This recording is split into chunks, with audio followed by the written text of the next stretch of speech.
I am still. Peace is my companion. Joy is my friend. The campfire, the stars, the slight breeze, the taste of the hot chocolate, and the dancing shadows are, in themselves, enough. Here I am. Why waste time wanting to be somewhere else? Join me by the campfire. Hello, everybody. I am Aaron Simmons, and I am so excited about this episode of Campfire Philosophy with J. Aaron Simmons. And I want to make clear, the with J. Aaron Simmons is not some weird third personal ego thing. It's because I have some philosopher friends in New Zealand who reached out to me and notified me that they had a Campfire Philosophy podcast about a year ago. And so I am working with them actually to do some collaborative episodes. So hello to Nathan and Hamish over in New Zealand. And thanks so much to them for being charitable and us working together to make this work out for everybody. So I am so excited tonight. We are going to be talking about the question, does democracy need disagreement? And what's the difference between disagreement and division? And how does this stuff function in liberal societies like our own? And I am joined tonight by two guests who also happen to be good friends of mine. Kimberly Maslin, who is a professor and department chair of politics at Hendrix College, one of the universities I used to teach at. And so she and I had a great time as colleagues there, co-taught a class on Martin Heidegger and Hannah Arendt. And her work is absolutely fantastic. I want to recommend it to you. And in fact, you can learn more about her. I'll click the link up here. You can go to her website where you can also find links to some of her articles that are available. And then also I'll put a link up in a little while to her book on Hannah Arendt, which is absolutely fantastic, except for a blurb on the back, if I recall, maybe written by me. But yeah, other than that, the book is great. So thank you, Kim, so much for being with us. And my other guest is Scott Aikin, who is a professor of philosophy at Vanderbilt University, who has written more than I can possibly describe. And in fact, Scott and I go way back. We were grad students together at Vanderbilt. And then after we both got our PhDs, we spent a year on the faculty together and shared an office, which goes down in my memory as hands down my favorite on-campus office experience of my career. Lots of heavy metal discussions and also some collaborative work. We co-authored some articles together that year, and it was great. I have a link here to his website. You can see his numerous books. He's done amazing work on everything from pragmatism to logic to stoicism, all the way, and skepticism, all the way up. And why he's invited tonight is because he's done amazing work on political agreement and disagreement. And in particular, make sure to check out his book that he co-authored with our mutual friend, Robert Talese, on political argument in a polarized age. So welcome to you both. Thank you so much for joining me at the campfire. It's great to be here. Super to be here, Aaron. And I see that you're wearing the Gojira T-shirt. That is timely, good sir. Right. In light of the French opening ceremonies at the Olympics. Gojira rocking the house, representing the whole heavy metal movement. Every metalhead all over the world was grinning ear to ear after that. So I got on, friend. My texts just blew up with, are you watching this? Did you just see this? Right. and yeah, it was amazing. And in fact, a statement of a kind of political critique in many ways, having Marie Antoinette, holding a head and all of their presentation. Yeah. So I thought talking about political philosophy on the sort of like, what they just did this a day ago, 2 days ago. And so, yeah, I had to represent Gojira. They were the last concert I saw before COVID. And so, yeah, they also hold a special place. They reminded me why I needed to get out of COVID. And then recently went to my first concert post-COVID, which was Norma Jean. And so that was also a heck of a show. So, yeah. Well, thank you both for being here. To everybody watching, let me remind you, you can join the conversation. All you've got to do is drop comments on whatever platform you are watching it. When it live streams, the conversation is in real time on our end. And so that way we can rope you into the conversation, spotlight some of your questions and respond to the concerns or issues or objections that you might have to what we're talking about. So here's my thought for why I wanted to do this episode. And maybe this will lead us into getting some initial thoughts from both of you. Last week, I did a episode on why we need public intellectuals today. And I was joined by two amazing scholars, had a wonderful time. But what kept showing up from all of us was this commitment that public intellectuals are required because we, social beings, especially in contemporary America, tend to be very, very bad at deliberative engagement. We are not good at argument. And given that we're not good at argument, this then leads to all kinds of social consequences, right? It creates a ease toward conspiracy theories. It leads to a slippage relative to concerns for evidence. And it also then fosters this group polarization and echo chamber phenomenon that actually just deepens from disagreement to radical division, where we now don't see people as those reasonable people with whom we disagree, but we now see them as an enemy, oppositional, a problem to the very social fabric in which we find ourselves, right? And so we were talking a lot about how public intellectuals have a responsibility to model doing that stuff more effectively. And so during that conversation, I was like, oh my God, we've got to go from just public intellectual work to the actual political theory that underwrites that kind of commitment. And this is where both of your work immediately jumped out. Hannah Arendt's work, of course, on social ontologies, on the very idea of the public, on what social spaces look like and how they function. And then Scott, obviously, I think your work is some of the best in the game, you and Rob, on why we need argument and then how we should conduct it, right? Like what that looks like. So maybe we can just start off tonight. Scott, we'll start with you since, again, you've kind of given us a lot of the categories that I and many others use for thinking about these things. What is it that you see disagreement to be as a kind of epistemically virtuous thing? Like, why is that something that is actually good for finding ourselves as responsible, as you put it, you know, people with good cognitive hygiene? Why is disagreement helpful in that task? Well, maybe we'll start with just the simple fact that it's hard to catch your own errors whenever you're making them. And so I teach a regular logic class. I regularly teach these logic classes. And one of the things that regularly emerges whenever I teach this, and I mean, look, I teach at Vanderbilt University. These students are all really college ready. They're all highly motivated to do well. They're all primed to want to do well in a logic class. They're taking the logic class, for Christ's sakes. So they're there wanting to do well, but they make errors and they're highly motivated to not, and it's still hard to not. And it's in some ways because of the nature of what it is to have beliefs and to make inferences. For you to have a belief, you got to think that something's true. You got to think that you're getting something right if you believe it. And if you think that something's right, then it looks like it goes the other way. It goes back over to a belief. And the same thing works with reasoning. And it's, as it turns out, that if you think that the premises or the inputs of some reasoning are correct, and you're inclined to think that the output looks good, you're inclined, just again, this is just a psychological phenomenon called the belief bias, that you're inclined to think that the reasoning's good, even if the reasoning itself is actually quite bad, formally bad. And the result then is that we have to have people with whom we disagree, who in some ways haven't pulled the wool over their own eyes, to make us slow down and explain how we got there. So here, a very simple example is a simple syllogism. All dogs are mammals, premise one. Premise two is some mammals are pets. Fine. Right. The conclusion is some dogs are pets. Now that feels like, I'm sure to you and to our readers and even to our listeners and even to me as I'm doing it, it's like that feels good. Yeah. But the problem is that the form of that reasoning is actually very bad. I can just reproduce that form and produce a counterexample.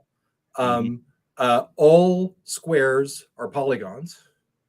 Some polygons are triangles. So some squares are triangles. Same form, bad result. Yeah. Now, the important thing about that is that because of the fact that you like those premises and you like the conclusion, you thought the reasoning was okay. And the only way that you're going to be able to be like, well, hold on, wait a minute here, is that if you've got someone saying, explain to me how you got there, or someone who says, that doesn't look right to me. Because whenever we're just talking to each other, whenever we're just doing that, and we like the conclusions that we're getting to, we're highly likely to just be able to be like, okay, that's a conclusion I like. The reasoning must be good. I got it. I got premises that I like. That's how I reason. You reason from stuff you like to places where you think that it looks like it's plausible. You end up with these delusions that emerge just because of the goofy meat between our ears. We're simians that are built to be able to kind of manage things right in front of us. And whenever we have to do any offline thinking, we kind of lead ourselves astray because of the commitments that we've got. What's required is that we need to be able to explain ourselves to somebody who just goes, I just don't see it. And that's the role that Disagreement's got, because otherwise we are excellent rationalizers. And it turns out the smarter that my Vanderbilt students are, the more they dig in. Yeah. Intelligence is not, I've got to say it 100, I got to tell them 100 times, and taking a logic class doesn't even do it. Intelligence is not a way to prevent rationalization. In fact, intelligence gives us more capacity to be able to do it. And so the challenge that I think that we've got is not in terms of getting better at certain kinds of technical things and things like that. It's actually developing certain kinds of habits of taking objections. That's fantastic. And it's interesting to me that when you talk about these, habit development practices, right, that the only way to do that is by entering into spaces where those habits are likely to get developed, which is what brings me, Kim, to some of your work on this concept of the social. What is it that you mean when you talk about the social as a space where we engage in this sort of virtuous practice that creates for us the, you might say, minimal likelihood that we rationalize into error, right? Like, how does that function, and why is it that you see that as a political phenomenon? Well, so the thing that I think I would like to add in is the kind of knowledge that we need in order to govern well is necessarily requiring the perspectives of others. Right. And so it's easy to think that, especially if we're educated, right, to go back to Scott's point, that we're simply knowing better. And in fact, in many academic institutions, that's actually what we're modeling for students, is that if only you get to the point of having this knowledge which is available to you, then you can be right all the time. And in fact, politically speaking, what we need to do is shift more to a more subjective version of knowledge, where we recognize that what's important in the public sphere is for me to bring my experiences, but for my experiences to be shaped by your experiences, by Scott's experiences, because we don't have any control over the experiences that we come into this life with, right? Think Heidegger, think thrownness. And so, as a kid, I was growing up, my dad taught special needs kids. That's a really formative part of my youth. And I can't change that. And I can't change what that does to my thought process. Right. But neither can anybody else. And so it's only when we allow our worldview and our perspective and our understanding of the current moment to be shaped by the experiences of others around us that actually creates at least the context where we can have a political epistemology that we might want to in some way get on board with, right? So I start off with the experiences of a father who taught special needs being a really important shaping force. And then I add in a husband who works at the VA. I have one kid who works in corporate America, another who is an athlete. And now you're beginning to get a much more interesting set of experiences that can be formative in terms of where do you want to be politically? But all of that sort of presupposes a humility that we need to do a better job of thinking through how we model that in the classroom, because I don't think we are, right? And that's, to me, going to be one of the interesting tricks as we move forward, is how do we, it's certainly one thing to talk about empathy, right? And teaching empathy and trying to allow empathy to sort of undergird our political commitments, or the way that we think about shaping knowledge. But we can't lose track of humility. Yeah. Because as Scott says, we are all wrong. We are necessarily all wrong. The problem is we don't know when. Yeah, that's fascinating. It's so interesting, because when I think about humility as a kind of virtue, I think on the one hand, right, about Socrates, who says that, only if we begin in humility, the term he'll use, of course, is that we are willing to engage aporia, this state of perplexity or confusion. Only then could we be open to truth seeking, right? And it's fascinating, because I teach my students that Socrates is effectively saying the same thing as Kendrick Lamar when he says, sit down, be humble. Like, it's just what opens us onto the possibility of learning what we think we already know, right? But that requires that we are aware of the possibility that we don't. And this, Scott, goes to your point about, we are really good at rationalizing away the possibility of our own error, right? We are excellent at creating a world that makes the beliefs we hold the best explanations for our experiences. And I mean, we have historical examples of this, right? Even in astronomy, the idea that we would create elaborate Baroque systems of epicycles to explain what our experience of these movements of heavenly bodies are. But all it took was just changing one of our assumptions, and everything worked. But the idea of resisting the change in the assumption, at least for me, is what I run into with my students all the time, right? And again, at Furman, very smart, very well prepared. They have, in many cases, not all, but in many cases, really varied experiences, and they've spent time overseas, and they've got all kinds of different, opportunities that they've been allowed to have. And then they walk into the classroom, and I'll say, okay, but what if the stuff you take for granted were otherwise? And for them, they're like, well, but then that throws up in the air a lot of stuff I need to stay grounded. So I'm not going to go down that road with you. Just tell me what I need to know for the test, because I need the A to maintain the world that I am happy living inside of, right? Where my success is guaranteed because of the privilege of being at a school like this. And so I think part of what can be very troubling, and you're both hitting on this, is the idea that when we think with others, we've got a cognitive side, Scott, which again, you're talked about this as the reasons we take ourselves to have for the beliefs we find ourselves holding. And then Kim, you're saying, but accompanying those beliefs are also a whole set of experiences that we tend then to universalize, rather than taking seriously the contextual contingency by which the beliefs we find ourselves having have been anchored in lots of the experiences that may not be shared beyond our very small community, right? So what are, Scott, some of the strategies that you have found successful in encouraging people to think a little bit differently there? Yeah, so I'm given my temperament, I'm better at finding pathologies than paths out. Here's one. I mean, again, I'm so instead of putting it in that negative sense, maybe the better one is to kind of think of it as troubleshooting, and finding kind of areas where we can sort of slip up.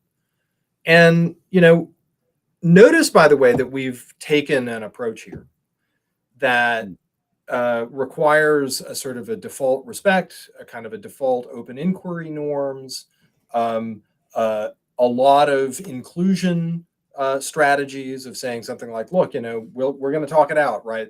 And one of the worries is that that strategy, that broadly Millian, John Stuart Mill had a defense of free inquiry and these free inquiry norms. The truth will out. We're going to submit things to public scrutiny, and we're going to talk it out, and we're going to aggregate our evidence, and cooler heads will prevail whenever we put all this together. And the trouble that I think that emerges, and a good deal, I think, of the skepticism that folks have of the public sphere, is the fact that those norms are way open to free riders. People who will show up and be dogmatic, people who show up and be abusive, people who show up and will repeat the same reasons over and over again, and people who will take advantage of certain kinds of presumptions that people have got, and that instead of airing them out and rebutting them and giving more evidence against them, it turns out that what it does is it gives more oxygen to views that it turns out maybe are not as reason responsive as we had hoped. And that so on the one hand, Kim has said, like, look, there's a kind of a humility and maybe a kind of an empathy that may need to be kind of background effective attitudes that we show up with. But notice, by the way, that people with empathy, so I show up and it's like, hey, I've got intellectual charity. Kim shows up and it's like, okay, I've got this intellectual empathy. And the problem is that people who are charitable and empathetic make themselves doormats to people who are neither charitable and who are free riders and who are sadists and intellectual sadists. And so I've kind of got, like, the next stage of this is that we've got a lot of stories as to, okay, we've kind of got a kind of an ideal account as to how all of this works. It looks like we've fallen away from it. And on the one hand, I think that we've fallen away from it because of the fact that we've just got intellectual free riders. And that shows up in classrooms all the time. I mean, anyone who's had a disruptive student who thinks that it's all about them.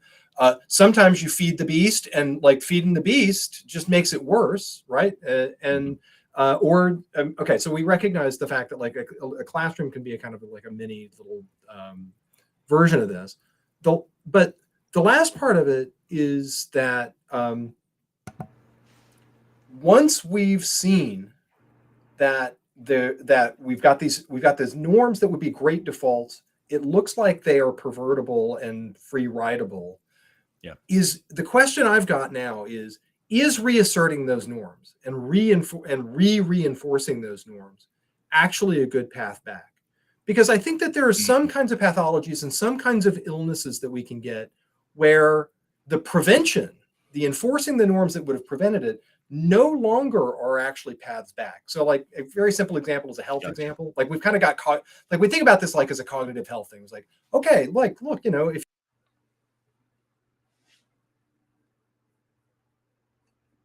I think Scott just paused. We'll give him a second to pop back in. There he is. Sorry, Scott, you paused just for a second. Okay, sorry, cognitive health. And hilariously, cognitive health, then you froze. I saw a shirt the other day that said, I'm all into fitness donut in my mouth. So there you go. Sorry, cognitive health. So, okay, one quick analogy is just this cognitive health phenomenon, which is, or analogy, which is, you know, if you think that you've got high blood pressure, you can be like, look, you know, there's one sense in which like the prevention is also the cure. Don't eat as much salt. But then there are other cases where the prevention actually makes things worse. So again, one example could be like, look, heavy exercise would be a way to prevent heart disease. But once you've got heart disease, heavy exercise is actually a way of exacerbating it. Yeah. And so the question that I've got, and the question that's kind of animating me right now is, are we in the kind of the high sodium kind of case where a little bit more prevention is maybe the path back? Or are we in another situation where we actually need to take a different kind of path? Are we in a kind of a heart disease kind of path where the prevention actually may exacerbate the situation?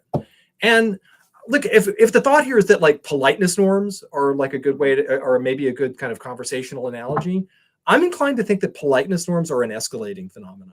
It's like, how often have you like things have gone off the rails and then you say, I'm asking politely. You're like, whoa, hey, yeah, that actually seems worse now. So I've kind of got this worry that once the intellectual social intellectual pathologies are in place, I worry that the preventative strategies that we had from before are actually going to be exacerbating strategies instead of curative strategies. Interesting. So one of the things that a question just came in that speaks directly to this, and you mentioned this, and so I want to make sure that we take the opportunity of responding. Again, anybody who's watching, drop your questions in. We'd love to engage. But they say, look, one of the assumptions, other than just humility and that we've got to have certain types of virtues like hospitality or empathy, another important thing is this assumption of reason giving or rational discourse as guiding our discursive practices, that's a commitment to.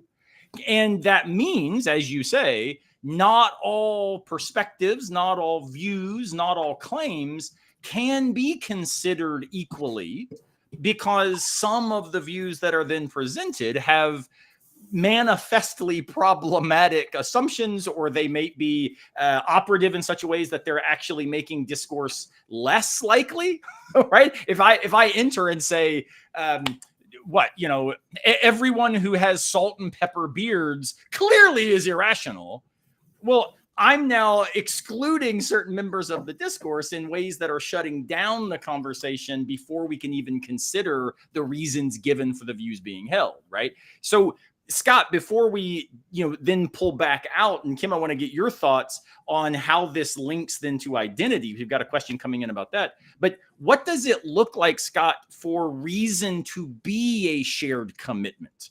Because one of my worries, and this maybe is again a salt or exercise question on my side, is, and for our viewers, Scott and I have had a long-standing debate about sort of the nuances of this question. At what point can we assume something like reason as a public property, right? Maybe what counts as reason giving, what counts as the right kinds of deliberative practice, is itself already owing to a particular version or set of experiential conceptions about what social good looks like. And for what it's worth, Scott, you have convinced me, nope. Reason is public and all the way down, baby. If we're going to do democracy, we've got to have a commitment to public reason. But lots of philosophers think there is no such thing. So what do you see as reason as a public idea? Is that even plausible? Well, yeah. So, I mean, the objective of public reason is one that is clearly a pretty optimistic default that we've got.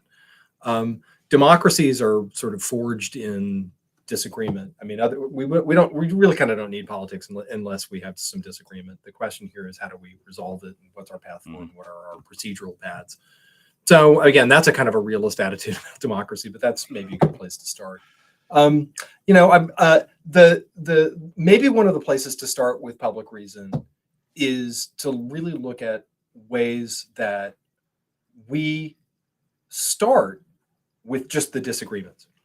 Because one of the places that I think that a background feature of disagreements is that whenever we disagree and we say we really need to get to the bottom of this, if we are starting to argue about it, we agree about something, namely the necessity of needing to solve this.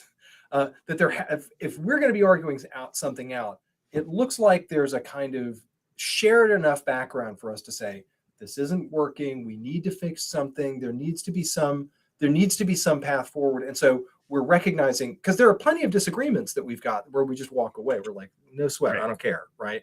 And maybe those are cases where the reasons don't match up or anything like that. But there are kind of cases where it looks like that if we've got enough of the shared goods and shared values to think that we need to hash it out, looks like it's a kind of a case that we've got enough shared reasons to be able to do it. Now, gotcha. You might call it the multiculturalification of democracies, the sort of the further multiplicities. And again, that I think is just a function of the freedom functions of democracies. If you think that a default feature of a democracy is the protection of individual rights, or at least certain kinds of Republican virtues of democracies, I think that the depth of the disagreements that emerge from democracies is in some ways good news about the fact that the democracy is actually functioning well. It's bad news about like us being able to get to the bottom of the disagreements and things like that. Right. But I think so. It's kind of like a good bad news phenomenon. The good news is that if you've got a lot of deep disagreements in a democracy, that means you got freedom. Like folks are talking and folks are getting to talk to each other and get wilder and wilder views, and no one's stopping in and stomping them out and anything like that. That's amazingly good news. That's a kind of a great freedom norm. That's a good sort of test for whether or not you got the freedom norm. If everyone's like thinking lockstep, that's weird meta evidence of the fact that maybe non-intellectual factors are in play here. So that's kind of the approach that I've got, which is that like the deeper the disagreements and the more widespread it is, I think that that's actually a good indication of the health of a democracy. But again, that's a little bit more of the controversial kind of view, but that's the good news, bad news of deep disagreement. Yeah, and before we get Kim to tell us how this plays out sociologically and then the political science side, let me highly recommend Scott and Rob Talise's book, Why We Argue and How We Should. The reason I mention this book in particular is because what, Scott, you just described, of course, is in that book, you differentiate between deep disagreement and absolutely deep disagreement. And of course, that distinction is one that on most folks is maybe one step too nuanced to matter. I think it's actually really important. Because as you're saying, deep disagreements, these things that really do impact who we are, how we understand the world, and then how we go about navigating shared engagements within the world. If we don't have deep disagreements, then it seems like the stakes of conversation are really, really low, right? Everything becomes trivial. But if we have absolutely deep disagreements, then we don't have enough in common even to get the conversation off the ground. It's as if we're playing two different sports and getting frustrated because you keep trying to kick the basketball through the goal. And it's like, I don't know what we're doing, right? So let me highly recommend Why We Argue and How We Should. It is a great book to think about some of that parsing. But this brings us then, and bring Kim back in here, to this question that came in from Ken Hayes. How much of political discourse comes out of discourse tied more closely to identity rather than policy? Are right and left, for example, more sociological or coalition or identity distinctives than they are different visions of things like public policy? And Kim, obviously, as the politics professor, you're the right person to think that through. And this is a thing I think that, in particular, your work on Hannah Arendt has a lot of helpful resources for being able to unpack. So how would you respond to Ken's question here? So can I go back first to make one comment about Scott? Absolutely. So what I love about his comments is that I think he's given us a way to go back and address his point about whether or not we're too far gone. Does the preventative stuff still work? Because if we're at the point where we actually don't share commitments, if we're at the point where we can't even identify, like, what are the historical shared commitments that we can all agree to, then maybe that's one way of judging. Because I kept sitting here thinking, well, when's he going to tell me if we're too far gone or if we're not? I need to know the answer because I have classes to prepare. And so, but maybe that is the way, right? Do we anymore have a set of shared commitments that we can point to and say, yes, this is at least where we should start our reasoning from, and then we can worry about whether reason works, but this is like the ground that it starts from. So I'm gonna play this weird political science role for a minute. When I was growing up, it was harder to tell the difference, and for those who are outside of the US, apologies, this is mostly going to be about American politics. The differences between the two parties were not at all what they are now. And so Alan Abramowitz has this great term, party sorting, by which he means, when I was a kid, we could talk about liberal Republicans, we could talk about conservative Democrats. Those two terms had meaning. When I say that in a classroom to students these days, they just look at me like, so I don't understand. What would a liberal Republican look like? And fair enough, right? Because those distinctions have mostly become insignificant. And in a way, it was purposeful. because at least in the 1950s, the American Political Science Association came out with this suggestion that like these parties are too confusing. People don't know what they're voting for. What we need is more ideologically kind of cohesive political parties, and then we could have a really highly functioning democracy. And so, of course, here we are, and they got exactly what they asked for. Careful what you wish for. Yes. Yeah, well, too much salt, clearly. And so functional, what do we in fact mean by a functional democracy is a real question. But I also think part of what has happened is that, yes, we have gone like wholesale into identity, in part because like fiscal conservatism is just not that sexy. And if your selling point, and here's where both Republicans and conservative Democrats had some common ground, like maybe they didn't necessarily agree what fiscal conservatism exactly meant, but they did agree that that was a shared commitment, that we needed to pay a lot of attention to being careful with the people's money. And that was one of our primary aims. But it's probably not the kind of thing that actually gets people to the polls, right? And so if Scott's sitting around on election day wondering about whether or not he should go vote, he's got 2 kids to get to soccer practice, he's got 3 classes to prep for tomorrow, he hasn't even made dinner yet, and fiscal conservatism is probably not rocking his world enough that he's like guaranteed to show up like in full body armor, right? And yet, I think the challenge is that what they've done a pretty good job of rhetorically is linking identity with policy, even sometimes when that doesn't actually work out all that well. And when it doesn't work out all that well, then it's gotten muddled. But all the attention is going to those issues where identity and policy outcomes line up with one another, because that motivates voters to get to the polls. And so too much of getting exactly what we asked for, right? Because I can remember complaining to students like, why aren't the Democrats more cohesive? Why don't they go ahead and force out these Southern Democrats who aren't towing the party line? And we did it. I mean, it happened, right? And so now you have just a different kind of problem. And the question is, how do you,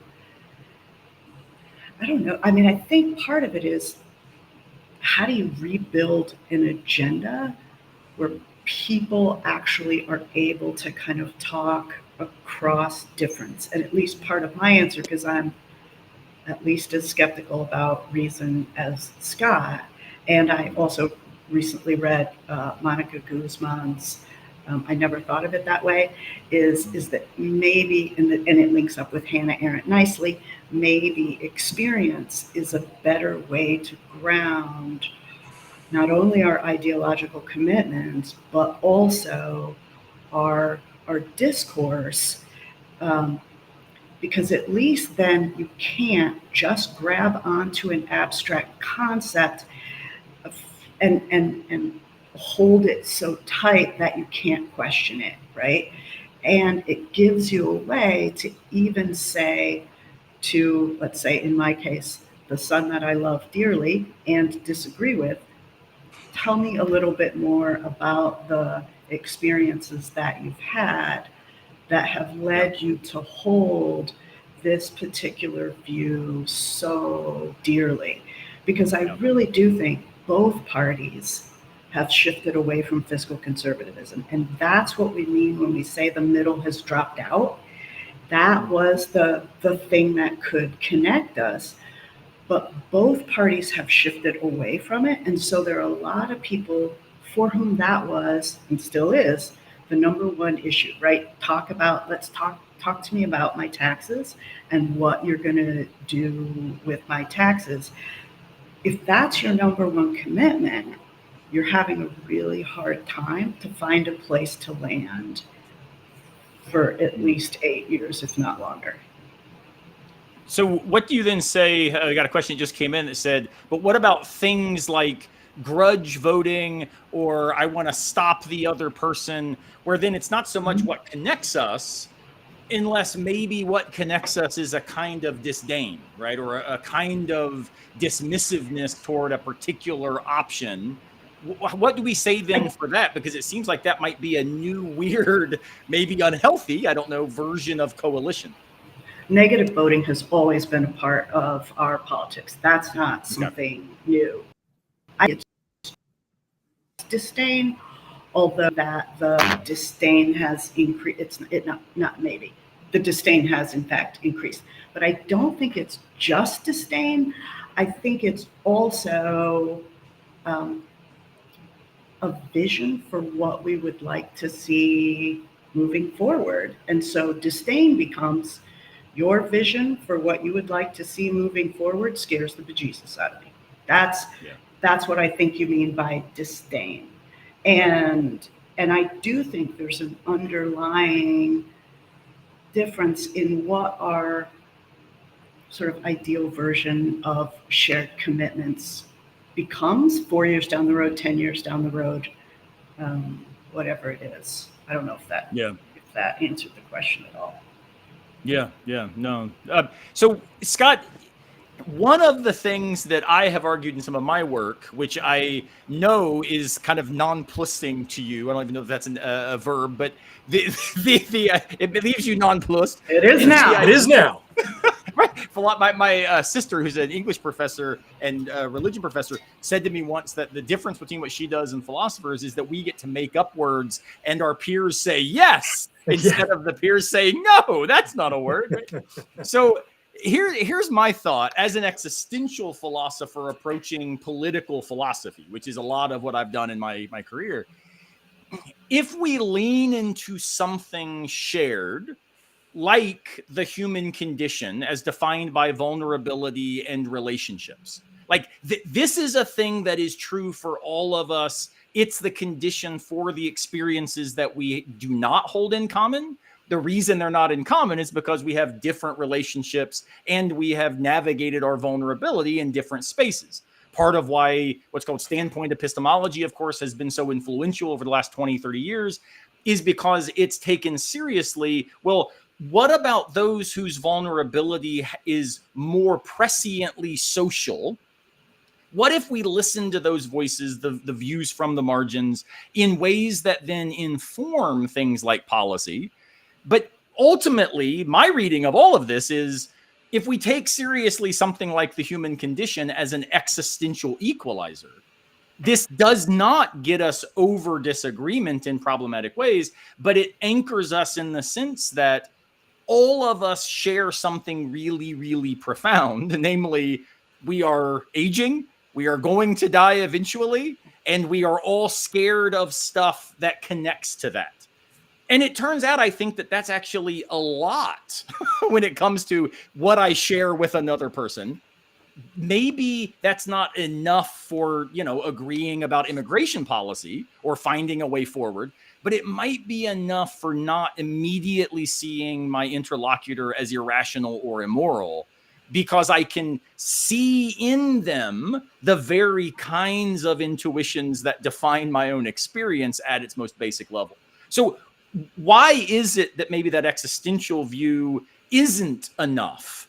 Or maybe what is that missing? Because it's something that I don't see a lot in political theory, which is much more focused on, our vision of the good. Or do we have conceptions of, what social life is about? Or what even does it mean to be a person in a Rawlsian sense? I'm more interested in, look, run into a really big wall, you're gonna fall over and knock yourself out. It's like the Breakfast at Tiffany's song, right? We kind of like that movie. Maybe that's enough. Like maybe what we're looking for is 2 steps too far down the road of actual human interconnectedness. What do you think, Scott? I don't know. Am I just, peeing in the wind on that? Am I missing the boat? What do you think? Well, look, I don't have a strong view about the existentialist politics. Look, I think that there's something really to the thought that we must govern with the realities of human frailty, the finitude of our lives, and the fact that our I don't like using Heideggerian language, but the situations into which we're born affect us, and that our context can make it so that we need to be able to have the freedom to navigate not just the simple facts of humanity, but also the facts of the situations into which we're born.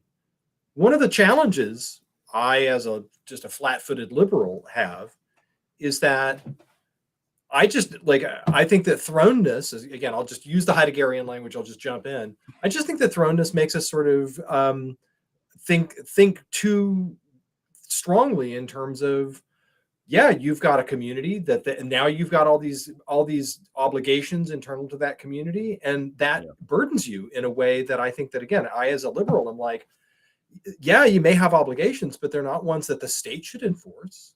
Right. You don't. I mean, if you don't want to take care of your aging parents, the state shouldn't make you have to do that. If your father wants you to do stuff with your body, you're not bound by that. And so, all of the so on the one hand, I think that there are realities about human nature that maybe existentialism gets right. But on the other hand, it looks like there are approaches that say maybe we're a little bit more free than that. The other part of it is I just think that, like, look, if we're going to be governing for a lot of people who think that, no, history is an essence, there are essences to humanity, and existentialists just get humanity wrong. Like, I'm a child of God. I'm not a child of Sartre. If we govern as existentialists, these people who say that they're children of God are going to be like, this state is very alien to me. That makes sense. So, yeah.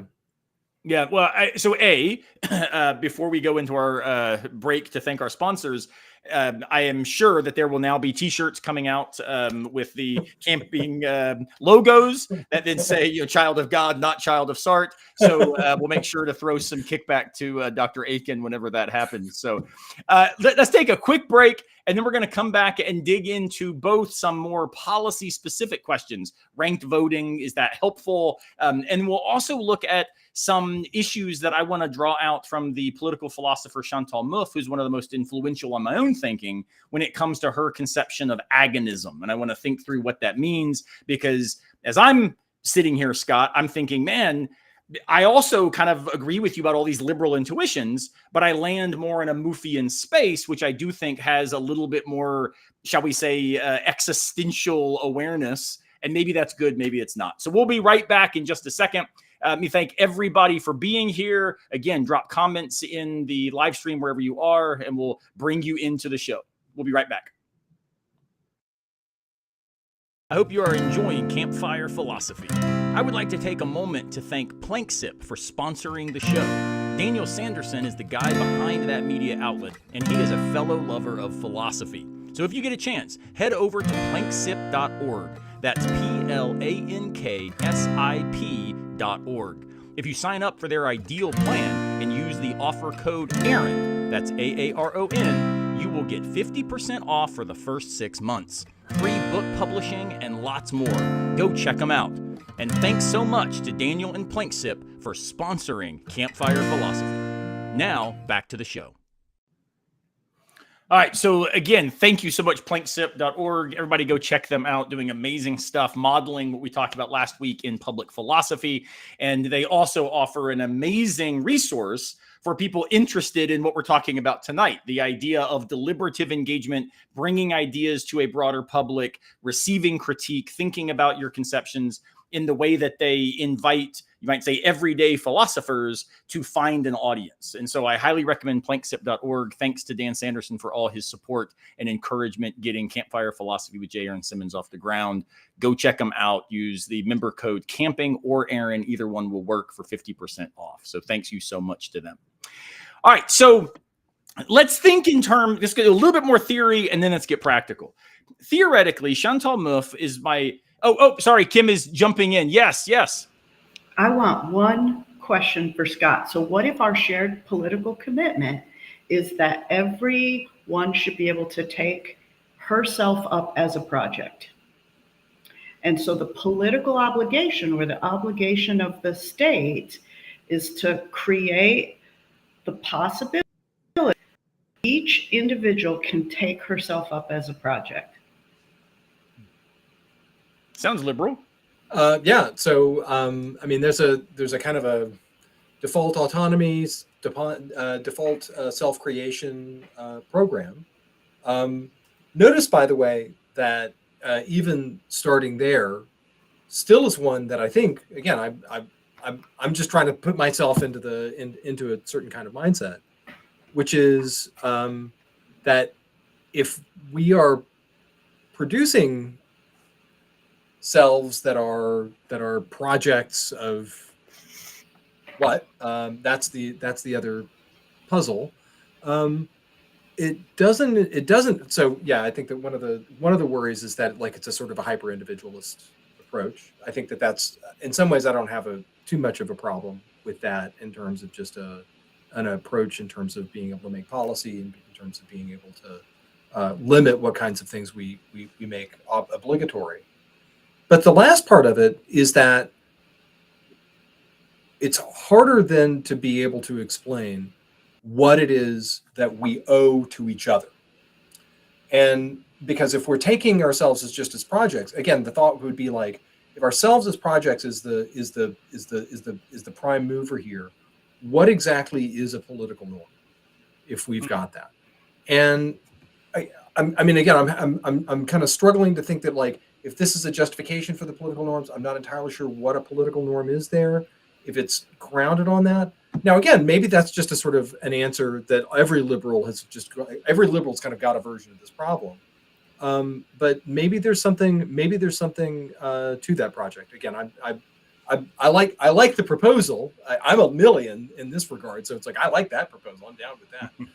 And so, the puzzle is going to be just like, okay, well then where does political normativity come other than just protecting that?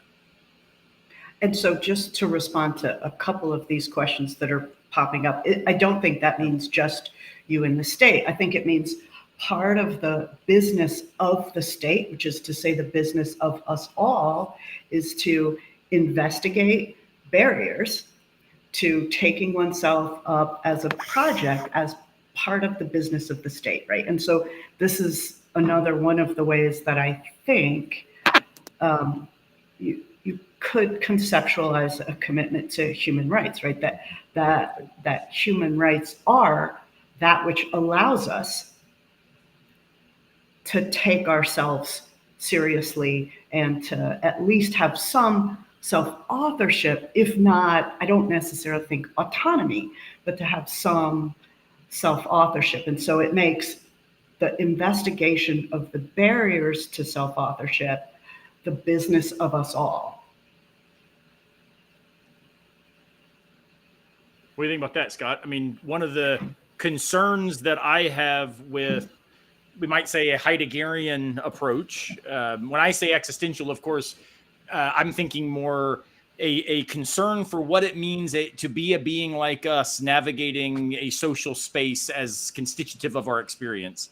But we can do that in specific ways. And of course, if we go into the Heideggerian space, where projects and self-making, even a Sartrean space where radical freedom and responsibility becomes, in many ways, this kind of thing that is essential, but only insofar as I decide to make it such.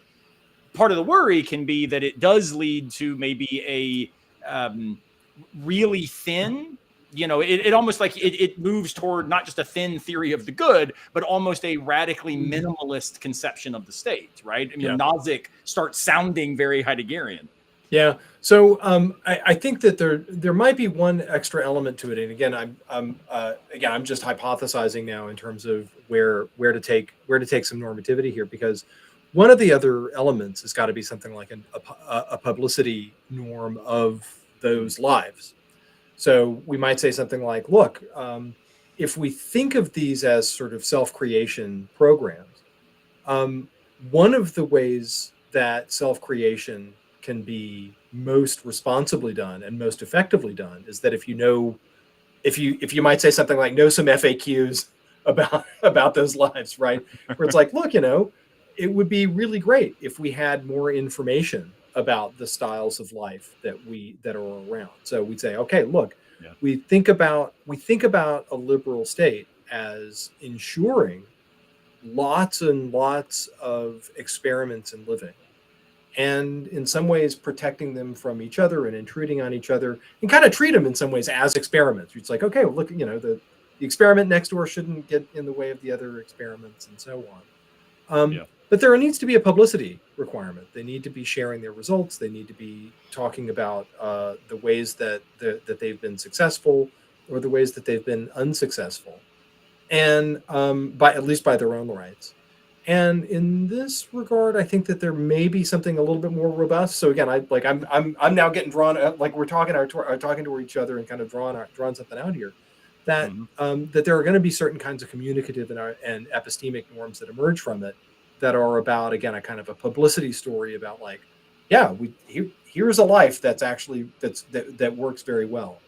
One last element to this that, again, I worry about is that there are many lives that, for them to be them, they must be in some ways held as ones where you have singular focus. And a simple example would be something like, look, in order for me to live the life of temperance that I wish to live, the singularity of focus of my life of temperance is one that requires that I'm not constantly getting updated about how awesome the life of heavy drinking is. And so on the one hand, I do have this kind of like, if we think about it as experiments, if we think about it as these experiments in living, we've got a publicity norm, but the publicity norms, it looks like, also conflict with other kinds of singularity of focus that some of these lives have got.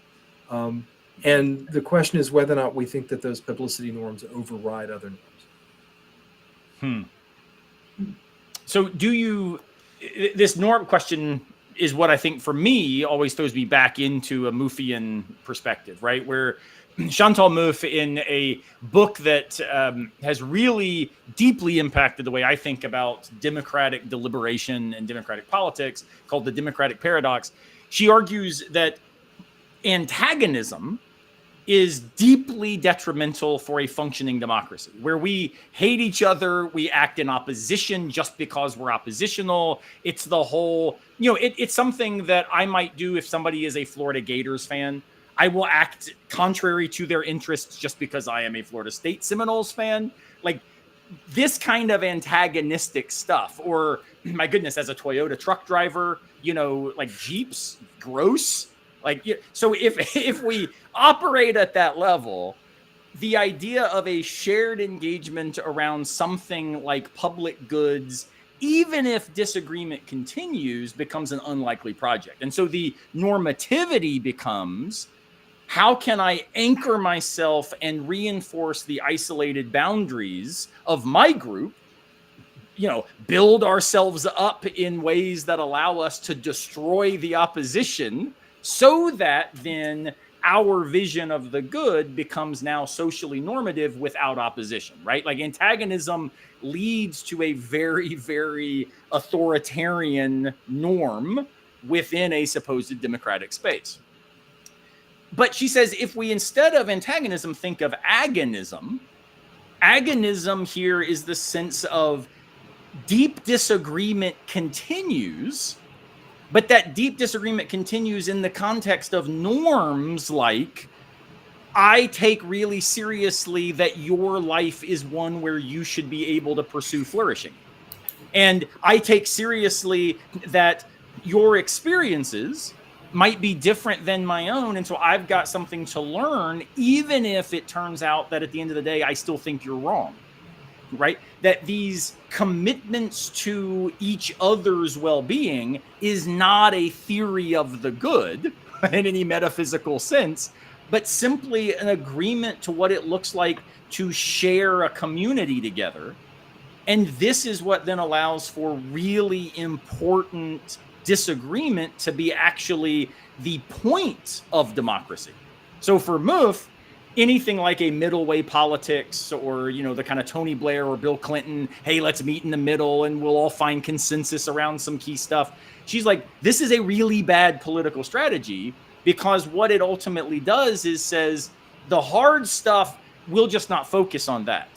And her point, no, the hard stuff is where real learning happens. It's where real transformation can occur. And it's also where we learn how to hear, listen, take seriously, and still maybe think they are wrong. And my example of what it looks like to be agonistically engaged is something that happens a lot with my students, where they'll, say some claim, right? They believe that, some Q. We'll just, they believe that Q or X or whatever. And I say, well, but X seems to misunderstand this other point. It forgets that, Y. And often they will respond, Dr. Simmons, I just don't think you're hearing me.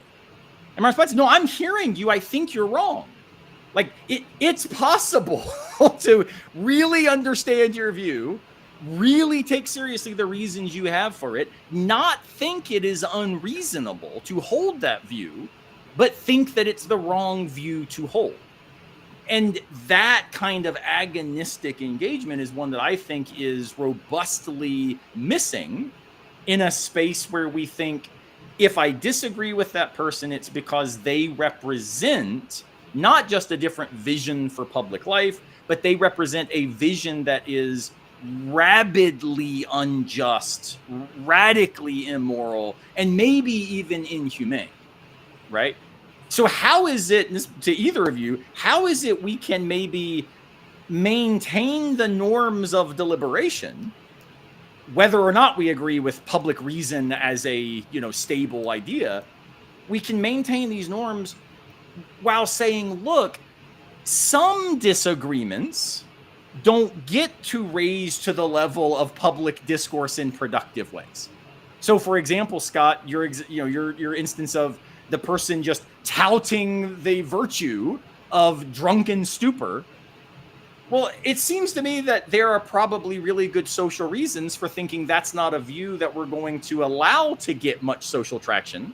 But to make it even more, obvious, I would think, racist views or sexist views or, radically, anti this or that religious group views or xenophobic views. Like, these aren't just disagreements. These are immoral, but we don't have to play it out at an immoral level. It's not a matter of disagreeing about the good. We are not letting these views gain traction because they minimize the likelihood of deliberative norms continuing to function, right? If we shut down the discursive table, then it looks like we now have no norms at all, right? We've just blown it up, and we're again moving right back toward antagonism, which moves us toward authoritarianism, which ends the very productive conversation the three of us are having. So how is it that we can differentiate between, like, not allowed in some sort of moral sense, but allowed just in the sense of this is a conversation worth having among people of goodwill, despite really robust disagreements? Either one of you, what do you think?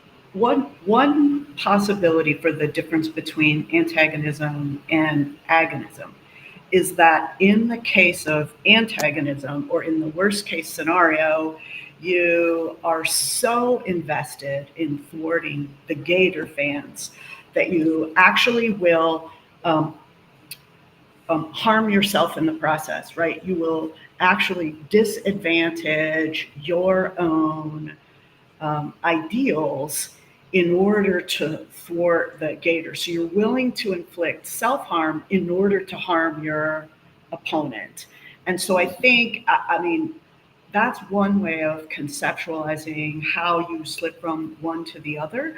And I think if you're gonna remain in something like agonism, you're gonna have to be able to continue to cultivate curiosity so that you can absolutely cheer against the Gators at every opportunity, but at least in the process, you have to wonder and be willing to ask why it is that someone would root for them. And if you can continue to cultivate your own curiosity, then maybe you have the possibility of remaining in that we haven't crossed over to the antagonism terrain, because you're continuing the conversation, right? And it's when we cease the conversation and are so committed to defeating our opponent that we're willing to inflict self-harm in the process, that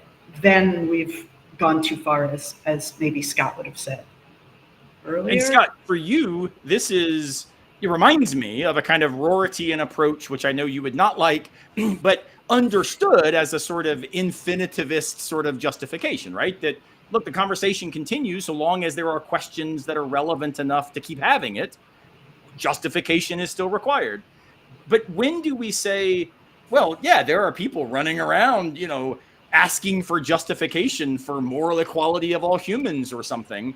And you're like, yeah, it's not that we need to go down this road because those are still being asked. It's that still asking those reflects a kind of antisocial norm that we must oppose. How is it that we can start, parsing some of that, even if we are committed to a robust, continuing conversation as a social act of justification?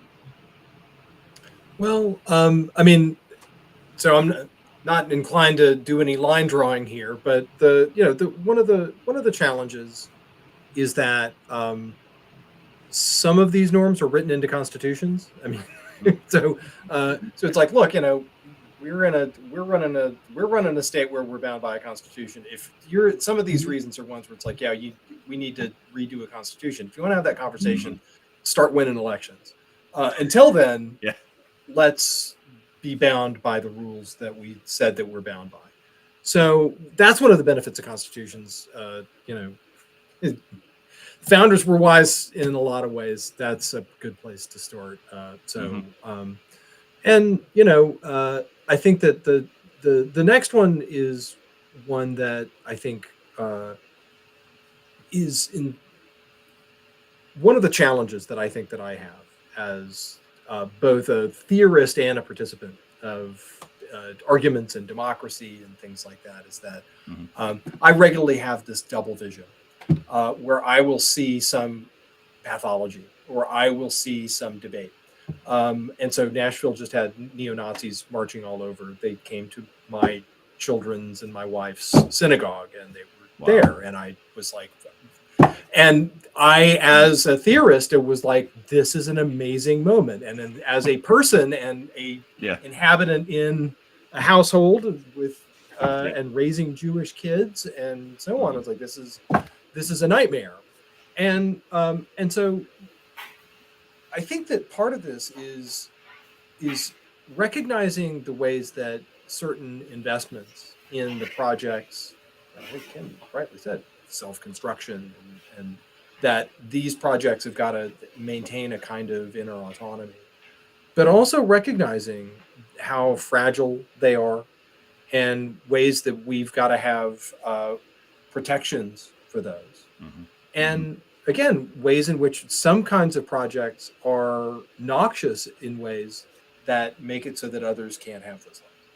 And so, again, it's a kind of a meta rule where it's like, look, if the Nazis were just doing Nazi stuff and not doing stuff outside their basements, in some ways that would be, I guess, okay in a way. I'd feel sorry for them. They live a life of hate. So like maybe on an analogy with the incels, where it's like they've got a community where they kind of pat each other on the back for not getting any sex and they blame the women and that's about it. The problem is that all of these communities have got other features of the fact that they then act out and then they do things, and that the way that they affect their cognitive economies affects their affective economies, and then affects their behavior. And I think that the answer has regularly got to be that we are in contact with people and not just treating them as though they're mentally defective. That's not a way. That is not a way to convince anybody. That is not a way. And shutting them out doesn't stop them. If they're standing in front of your synagogue, you're not going to have an argument. But if they are in a comment section, or if you are having if there are spaces where the conversation is possible, there are arguments to be had. And the more that you treat folks that are ethically beyond the pale as though they were irrational and unarguable, is going to give them nothing but evidence about the kind of evidence that you have. Now, again, it's misleading evidence, But the more that you show them the stick, the less that they think that you've actually got reasons. Yeah. And Yeah. and it is a consistent phenomenon that not following free speech rules and not saying something like, look, you've got a right to protest. You've got a right to be able to get your view out. You've got a right, but we've got a right to say stuff back to you. Yeah. If you don't live up to those rules, they take that as evidence about the quality of your evidence, which is that it's bad. Yeah. And so not living up to free speech norms turns out to actually make them think that they've got a better case than they do. Yeah. And yes, it does give them a place. And yes, it does make it so that they get to say hateful stuff. And yes, it makes it so that it's really disruptive. But we're not under ideal conditions. We're really looking at cases where we're looking for, we need to depolarize these folks. We need to de-radicalize them. And the only way that actually happens is making it so that they have paths to being able to have conversations with normal people instead of just with each other. Yeah, no, that makes a lot of sense. And one of the things that I have often thought, and I tell my students this a lot, and I'm never sure if I'm right, but I wouldn't tell them if I didn't think there was a good reason to think that I'm right, which is, look, folks, if you are at a Black Lives Matter protest standing against people who are neo-Nazis, argument is not possible in that space. Yeah. And there's a really good reason, like there's an actually pro-democracy reason for not arguing in that space. Because what's needed is a kind of alternative social pressure, what Mill would call a kind of external sanction that says, hey, excuse me, if you're going to hold that view and you're going to hold it publicly, racism in this case, well, there's going to be a lot of social cost to pay, and we're here to make you aware of that social cost, right? But if we then likely run into that same person who we think holds repugnant views, whether morally, politically, or otherwise, we're likely to run into them the next day at the Starbucks or the Walmart, or maybe even in our classes, right?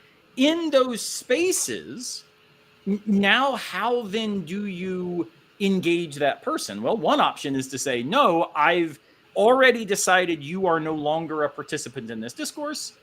But as you're saying, it's not just that it makes them think they have evidential support for the weakness of your evidence.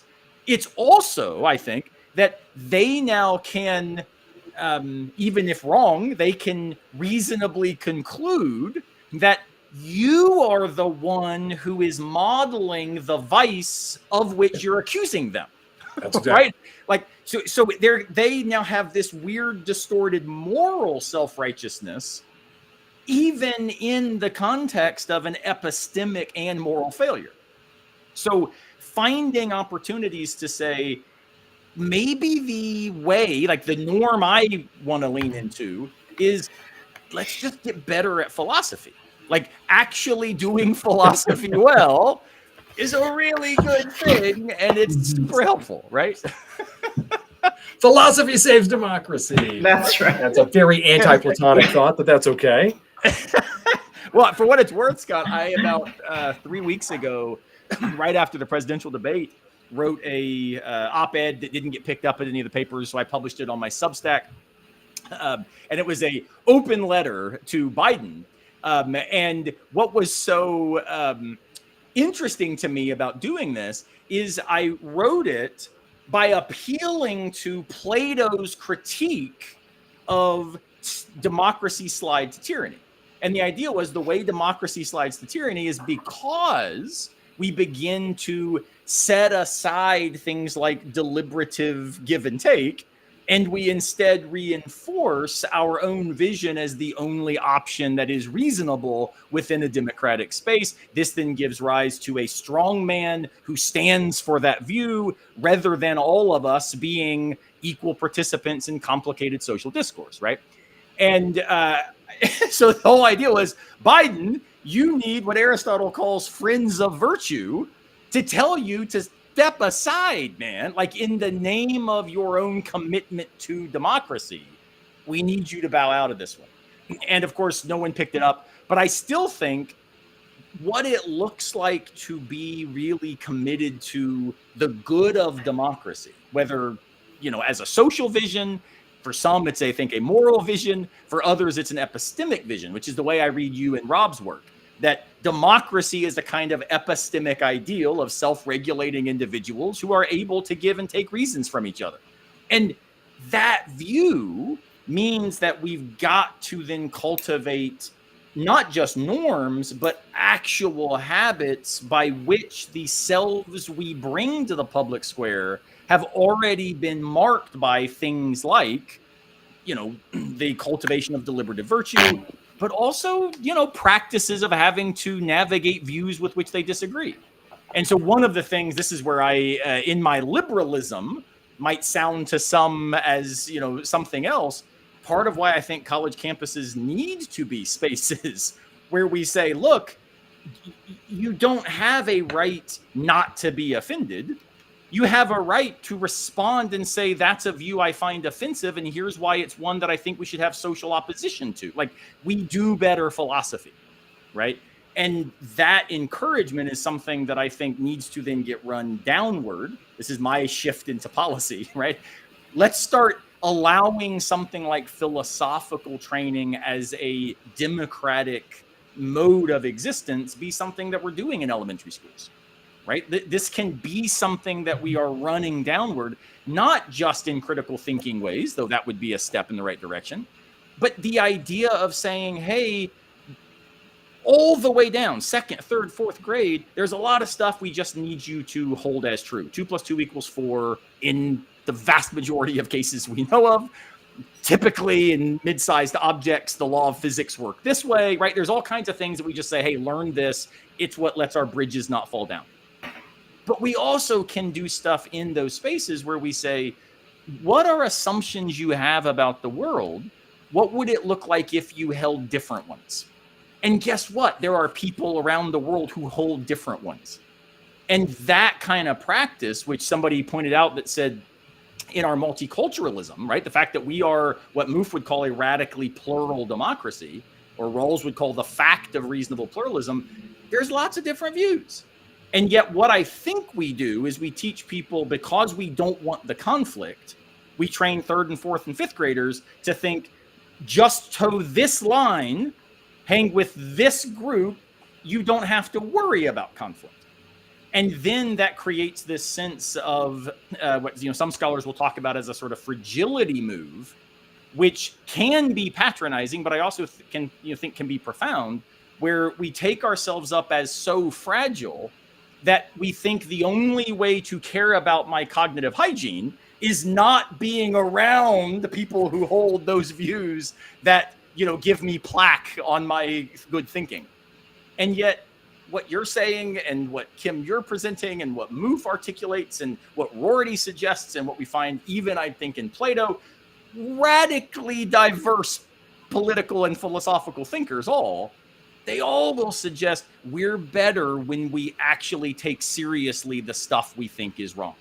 Doesn't mean that we take it on and walk around in it, but it might mean that we are still willing to say, look, a cup of tea does not mean that I am acquiescing to your position.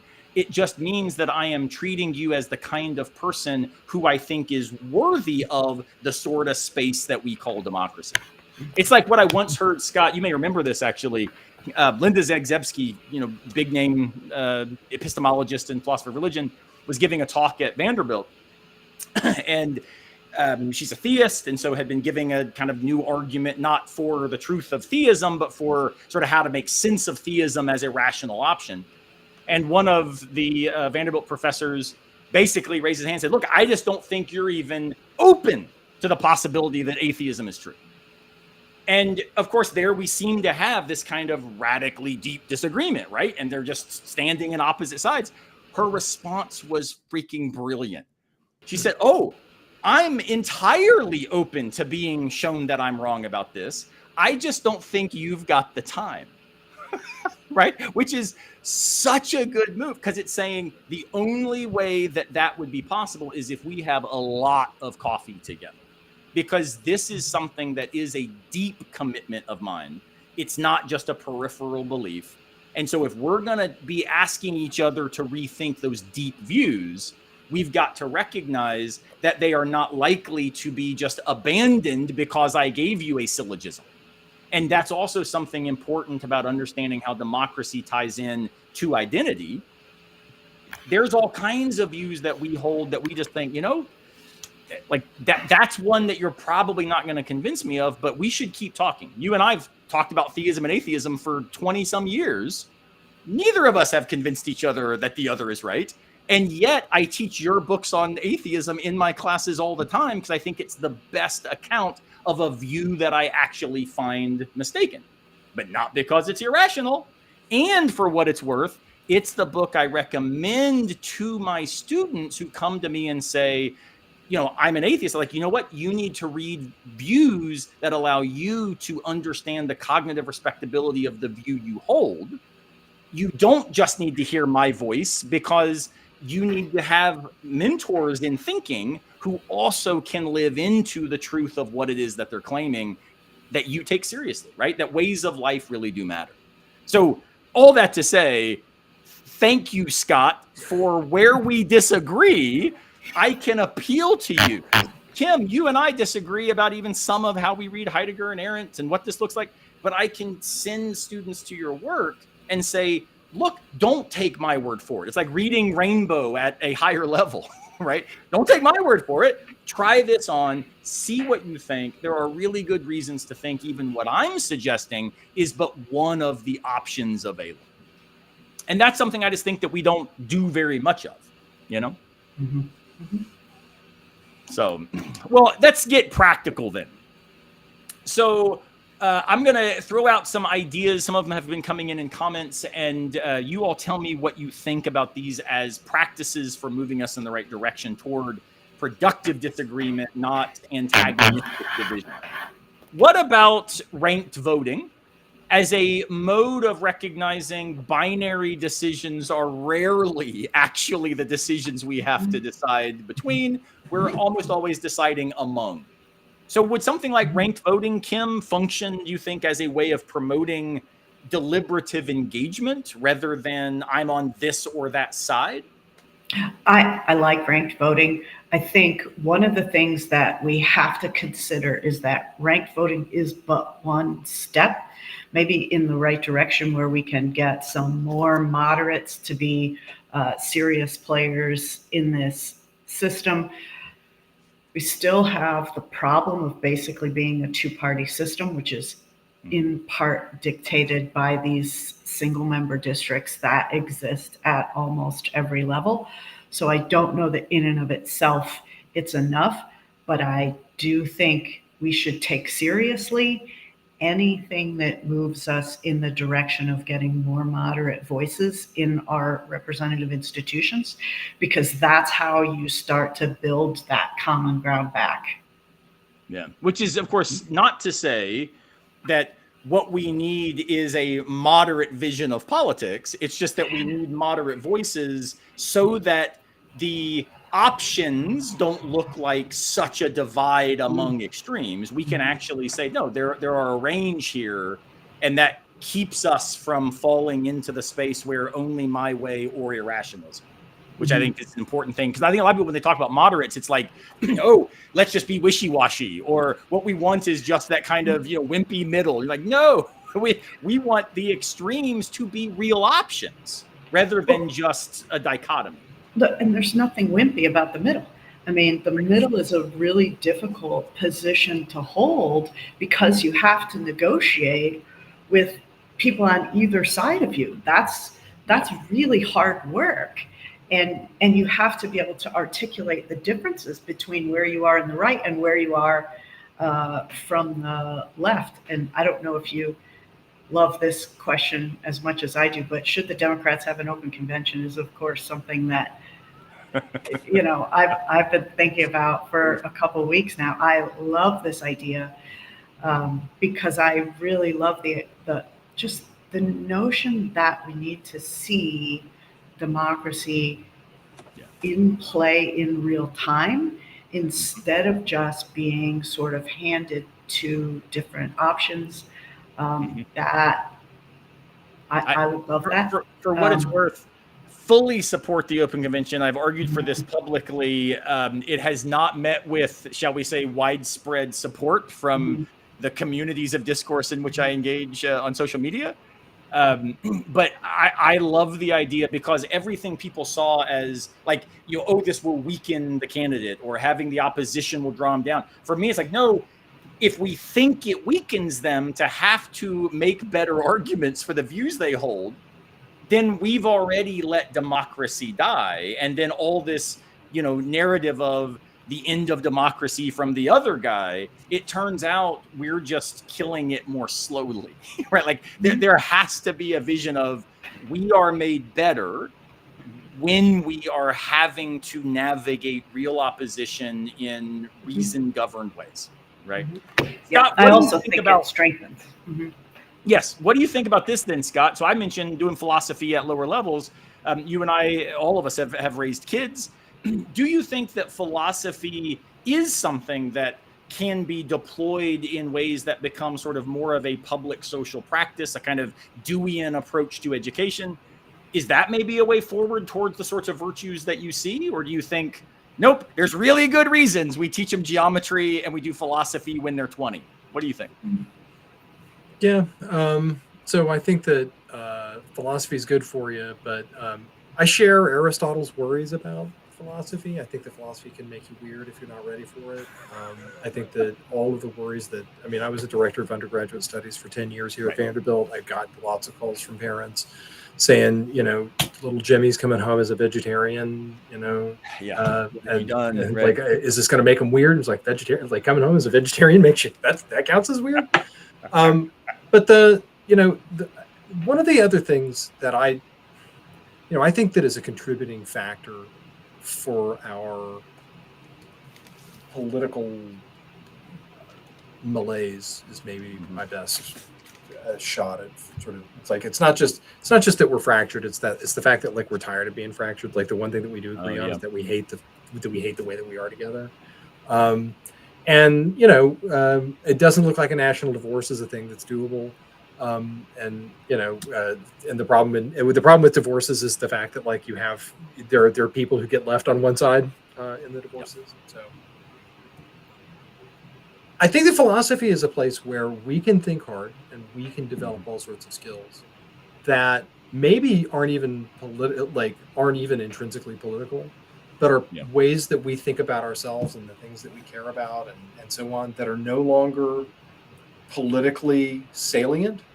Yeah. So, like, you just do, the ship of Theseus. It's like, hey, we got this old ship, and over the course of years, they replaced all the pieces.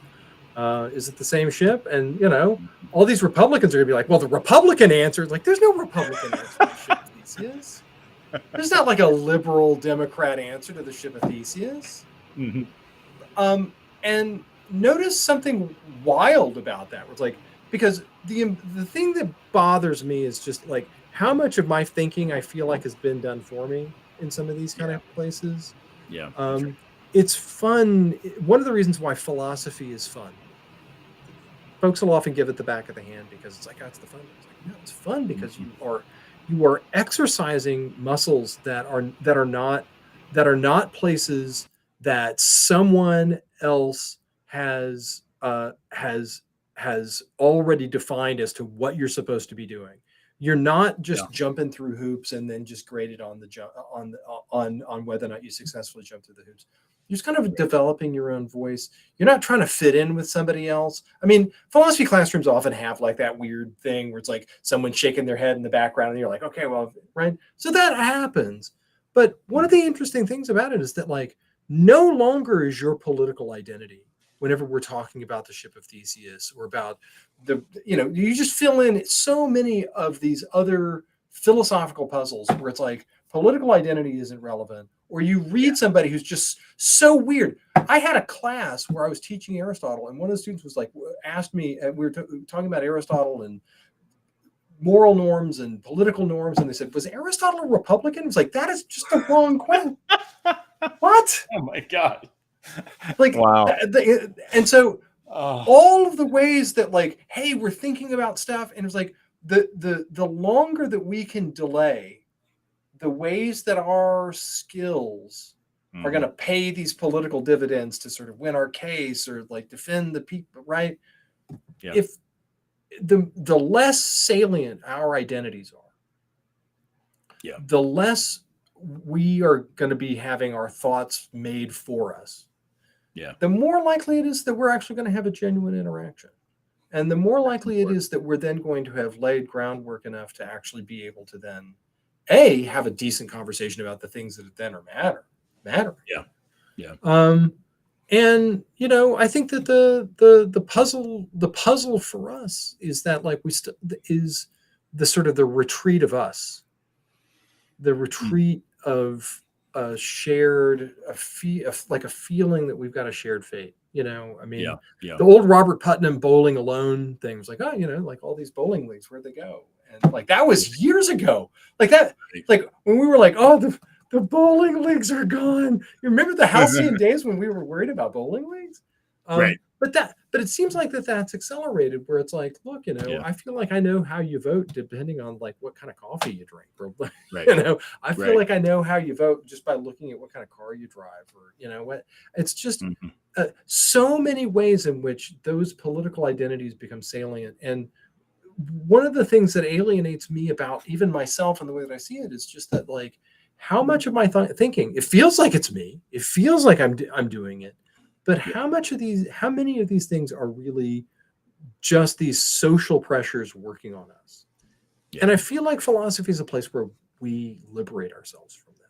It's a place, again, that's the reason why it's fun. That's you're actually flapping your own wings there. Right? Yeah. You're kind of doing, right? And so I think that that's a place where where we're learning some skills and we can create identities and we can create connections and we can create a kind of a feeling of shared fate that doesn't make any of those other extrinsic identities relevant. Right. But the last part of it is that like, once you take a taste of that kind of intellectual autonomy, coming back and then, God, like the last rally I was at, I was like, look, these folks on the right side, but I hate the way that they talk whenever they're all together. Why? Right. Because groups, whenever they get together and all agree, are not good deliberators. I suddenly was like, I kind of agree with all the things that they're saying, but I don't like me when I'm with them. That's good. And so I just think that like that taste of freedom is the place where we find ourselves then being able to maybe find a we and certainly find a ways that we can resist the things that keep us from being a we. Yeah, no, that's really good. And so before we transition into our questions about camping to close our time around the campfire, what both of you have just said, I think does a really nice job of addressing one of the questions that just came in, which says, look, isn't it naive to encourage, let's say, students to enter discursive spaces with charity, with humility, but in doing so, like the other person might be so antagonistically, disposed toward them that this is maybe a naive encouragement, and it might even, and I take this seriously, it might even be dangerous, right? Like there's a real reason to be hesitant telling my students, hey, y'all go out and do this thing that I am advocating as socially beneficial. And this is why, for what it's worth, to anyone who worries that we sit around telling our students to, go become activists, I actually think there's a very small number of professors who do that sort of thing. What we try to do is say, look, let's think really well in this space, as you put it, Scott, where we are kind of freed from some of these normal social obligations and expectations so that we can decide what stuff we think is worth becoming activists in relation to, right? And one of the things I have encouraged my students comes from examples I've taken from both of you, for what it's worth. Kim, you just got back from a dance competition, ballroom dancing down in New Orleans, and did very well from what I understand.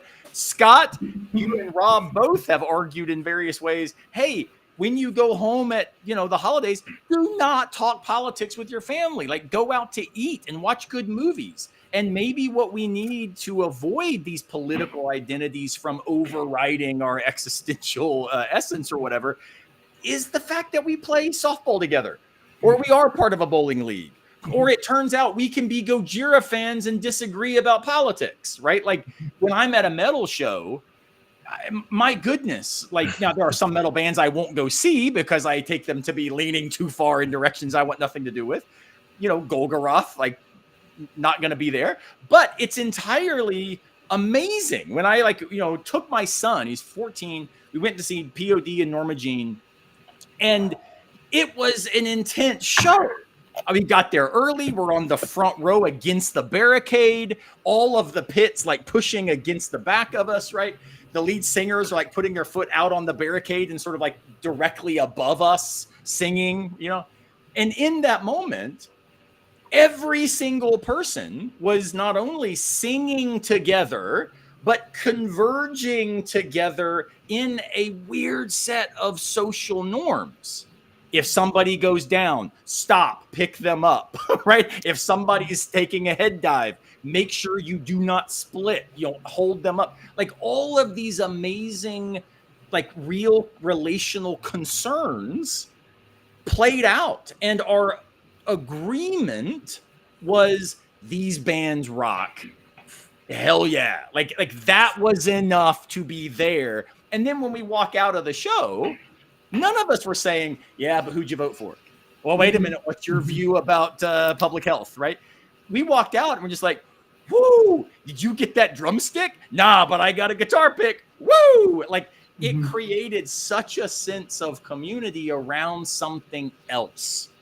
And for me, there is something powerful, and it's what I would encourage folks to realize.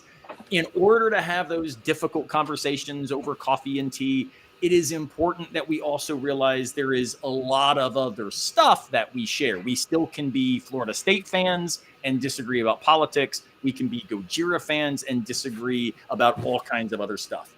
And so maybe one of the things that philosophy tempts us toward in dangerous ways is thinking deep theoretical conversations are just better modes of engagement.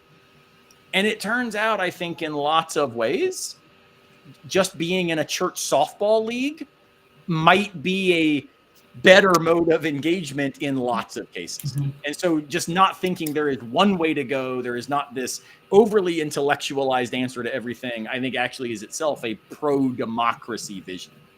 So, all right, well, we're going to shut down our technical stuff with that and model that we can disagree about all kinds of trivial things, and yet when we sit around the campfire, we've got lots in common. And so I've got 5 questions I ask all of my guests.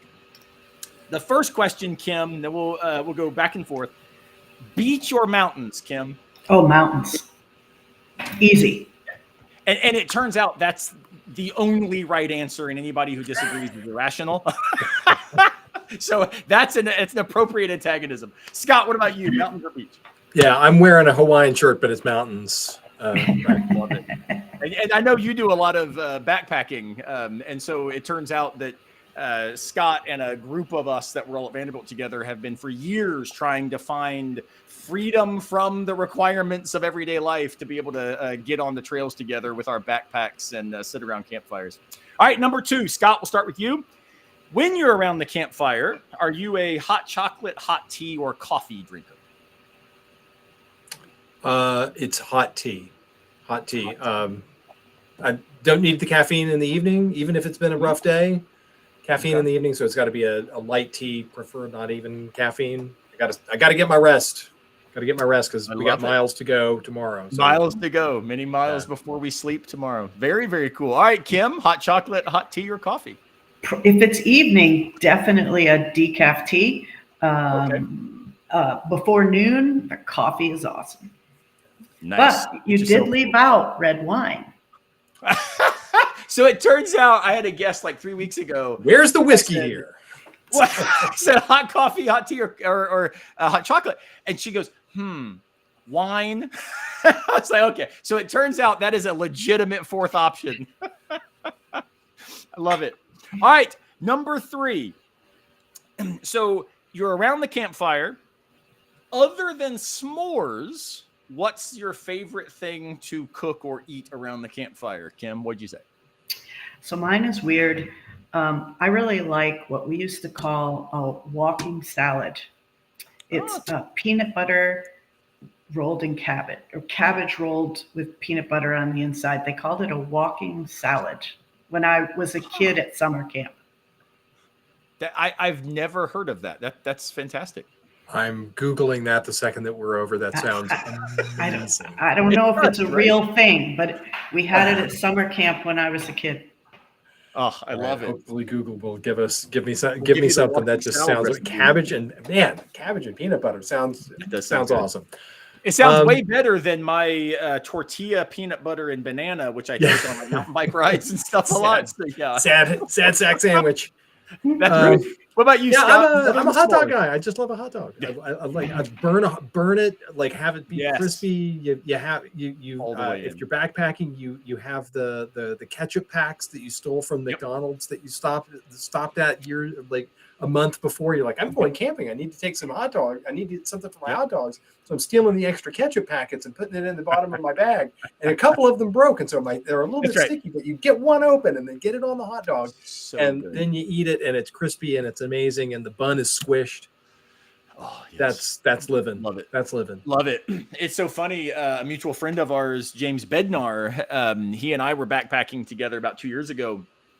And we both had, the dehydrated, backpacking food. And so I forget what each of us were eating, but we had, heated up the water and we made our dinners and we're eating it with our long spoons and stuff. Right. And James says, "Oh, I'm about to blow your mind." And so we've been doing philosophy all day. So I'm expecting he's got some radical view about the nature of belief coming at me. No, he found 2 sriracha sauce packets. And that's living large. Everything was better. It was the whole night was improved. So from now on, I will always. And I was like, "Dude, where'd you get packets of sriracha?" And he says, "You have to special order them." Okay. So leave it to James to have special ordered sriracha that he forgot about. In his The man is a planner. Saved the night. That's right. All right, number 3, or 4 rather. So. What is it? You're sitting around the campfire. I actually forget if either of you are musicians, but you're sitting around the campfire. Somebody pulls out the guitar or the bongos if you're camping with McConaughey. And what's the song you ask them to play? So what's the campfire song you want played or that you would play if you had the guitar sitting by the campfire? What do you think, Scott? So before I moved to Nashville, I said that I played guitar, but when I moved to Nashville, I discovered that I do not play guitar. You found out I tell people in Nashville, like I used to better than you. That's right. Okay, let's play some guitar. It's like I do not play guitar. But yeah, I'll strum a guitar around a campfire. And James Taylor's "Sweet Baby James." That was my father was a James Taylor fan. He taught me how to play guitar. That was a song that we often would strum together. And when he was about 2 years ago, he died of complications with dementia. But I took his guitar to his hospital room, and he requested "Sweet Baby James." And so I don't know if I can play it all the way through without crying, but I'll tell the story beforehand, so everyone will get a little tear in their eye. Everybody else is. And then we have a sip of whiskey and eat a terrible hot dog. There you go. That's a wonderful answer. Of course, my condolences about your dad. I think I knew that you back when it happened, and yet it's continues to be a thing. It still feels fresh, but it names our mortality, right? And I admit when I'm around campfires, my parents are still alive, and yet there is no time I'm ever in the woods that I don't have some dimension of being with my dad in the woods, right? Like that's just part of what it means to me. So yeah, I completely appreciate that. Great song. All right, Kim, what song are you playing? Jeremiah Was a Bullfrog. That's amazing. He's a good friend of mine. I can't play it, but it is a camping song for me. I love that. I love it. I do not live in Nashville, and I do not play a guitar. See, we've got all these great T-shirts coming out of tonight. I do not live in Nashville, don't play guitar, but join me by the campfire. I think tonight I am leaning into some, like, even though I know he's gone through some social disrepute, I still love his music. Some like old Ryan Adams tracks, I think, would be on my playlist around the camp. You know, some Sweet Carolina, things like that. Maybe even like Mission Bell, I think would be a lot of fun sitting around the campfire. So I'm kind of feeling in a Ryan Adams and the Cardinals kind of mood tonight. All right, last song, my goodness. Last question. You can take one philosopher with you to camp. You can bring them on the trails with you. Alive or dead, which philosopher do you take with you camping, Kim? So this is not hard for me. I mean, it would have to be Arendt. But if you make it alive, maybe Adriana Cavarero. Very interesting. Very interesting. I think Arendt would be a lot of. I imagine her being a lot of fun around a campfire. Because she had that journalist side to her, and so you've got to think like she had some jokes ready to go. So I think Arendt would be a lot of fun. Despite bring a lot of cigarettes, though. A lot of cigarettes. She's gonna have a lighter, so you're gonna be able to get that fire going. That's right. Take one of the French thinkers. They're always a good backup when the fire won't start. That's hilarious. All right, Scott. What philosopher, alive or dead, you take with you camping? Well, so I've kind of got this this may be dumb, but it's like I think I might like to take Diogenes. Just say like, gosh, let's see what we can do. Like because I do like the minimalist camping thing, and so it's like I'll just be like, do I need this in my pack? How much do I actually need to take with me? I need to walk, but like, what else do I need to take with me? And Diogenes is just be like, nothing, bro. Let's go. Let's go. You bring in a cup, use your hands, right?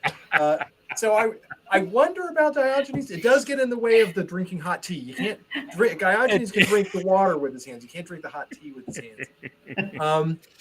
I go with you, Aaron.